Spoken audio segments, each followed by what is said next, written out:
बरसात की एक अंधेरी रात थी।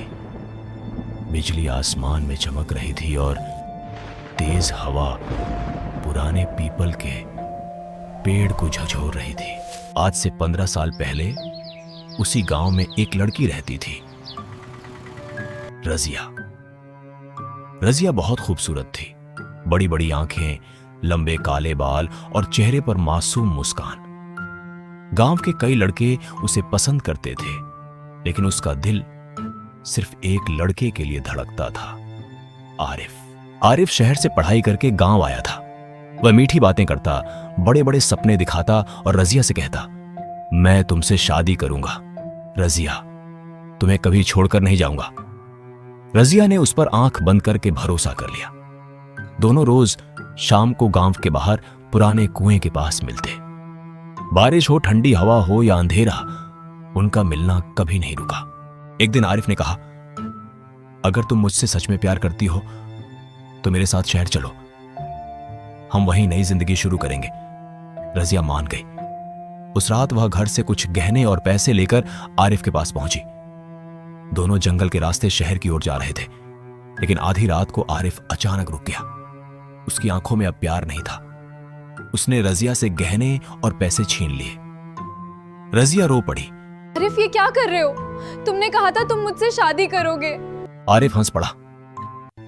मैंने तुमसे प्यार नहीं किया था रजिया, मुझे सिर्फ तुम्हारे पैसे चाहिए थे। रजिया के पैरों तले जमीन खिसक गई। उसने आरिफ का हाथ पकड़ लिया। मुझे छोड़कर मत जाओ। लेकिन आरिफ ने उसे जोर से धक्का दे दिया। रजिया पीछे गिरी और उसका सिर पत्थर से टकरा गया। खून बहने लगा। आरिफ डर गया। उसने चारों तरफ देखा और रजिया को जंगल के पास पुराने कुएं में धक्का दे दिया। बारिश तेज हो गई। कुएं से रजिया की आखिरी चीख गूंजी, तुमने मेरे प्यार को मार दिया आरिफ, तुम्हें कभी माफ नहीं करूंगी।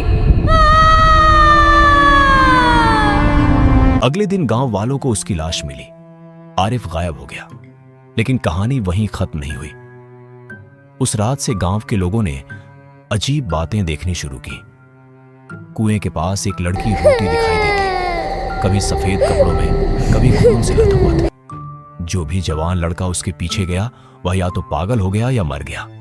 लोग कहने लगे, रजिया की आत्मा भटक रही है। समय बीतता गया। 15 साल बाद शहर में रहने वाला सचिन अपने दोस्त जोगी के साथ उसी गांव में किराए के मकान में रहने आया। सचिन हंसमुख और सीधा लड़का था।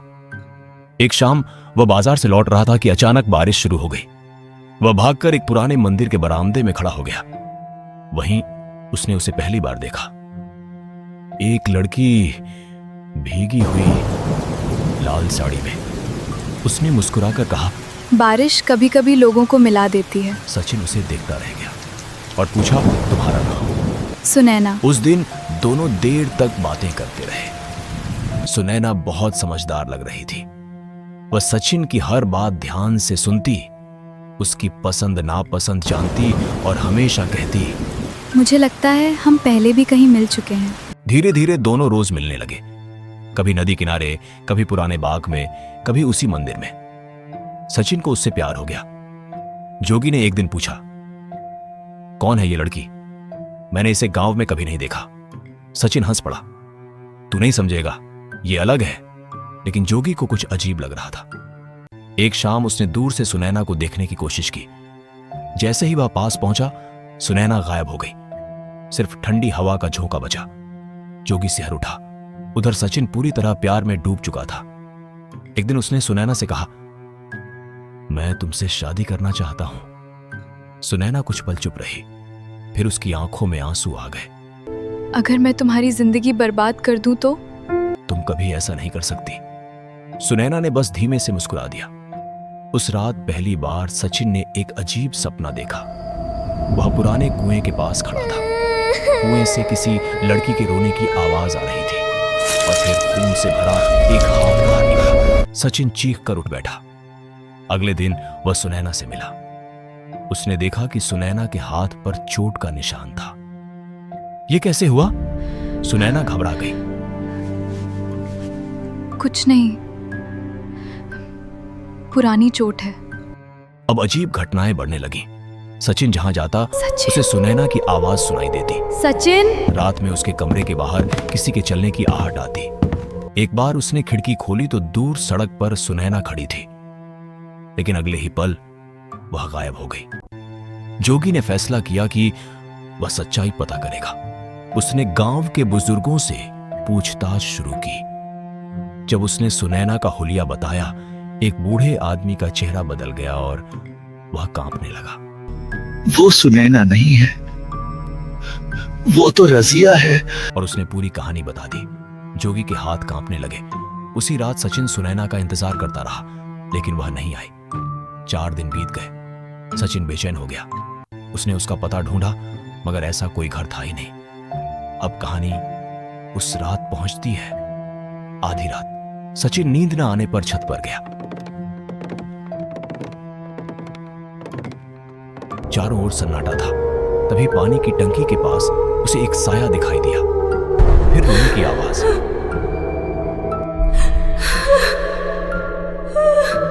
फिर सफेद कपड़ों में खड़ी सुनैना। इस बार उसका चेहरा भयानक था। हाथों और पैरों से खून बह रहा था। छत पर खून फैलता जा रहा था। सचिन डर गया, लेकिन प्यार उससे बड़ा था। तुम्हें क्या हुआ? सुनैना रोने लगी। मैं मर चुकी हूँ सचिन। उसने बताया कि उसके घर वालों ने उसे मार दिया। सचिन टूट गया।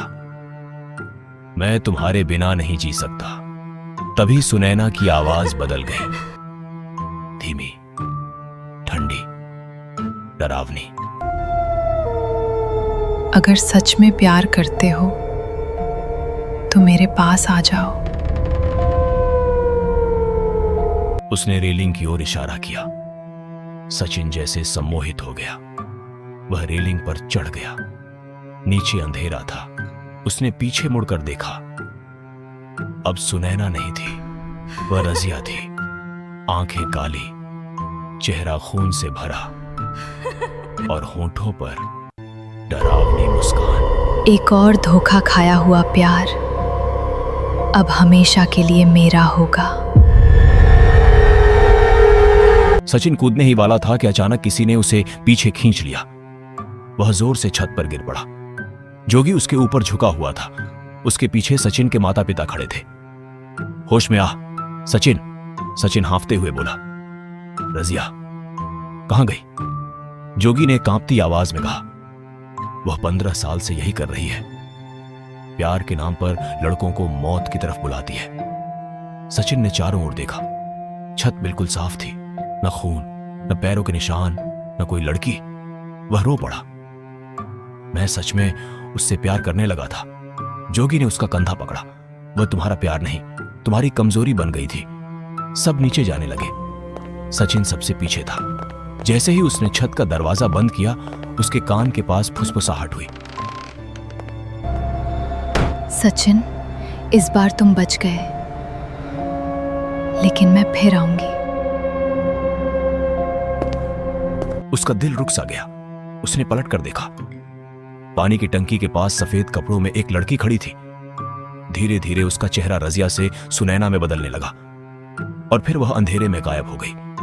नीचे से जोगी की आवाज आई, सचिन जल्दी नीचे आ। सचिन कुछ पल वहीं खड़ा रहा, फिर कांपते कदमों से सीढ़ियां उतर गया। लेकिन उस रात के बाद जब भी बारिश होती, उसे दूर कहीं से एक लड़की के रोने की आवाज जरूर सुनाई देती थी। और कभी कभी उसके फोन पर एक मैसेज आता, क्या तुम अब भी मुझसे प्यार करते हो?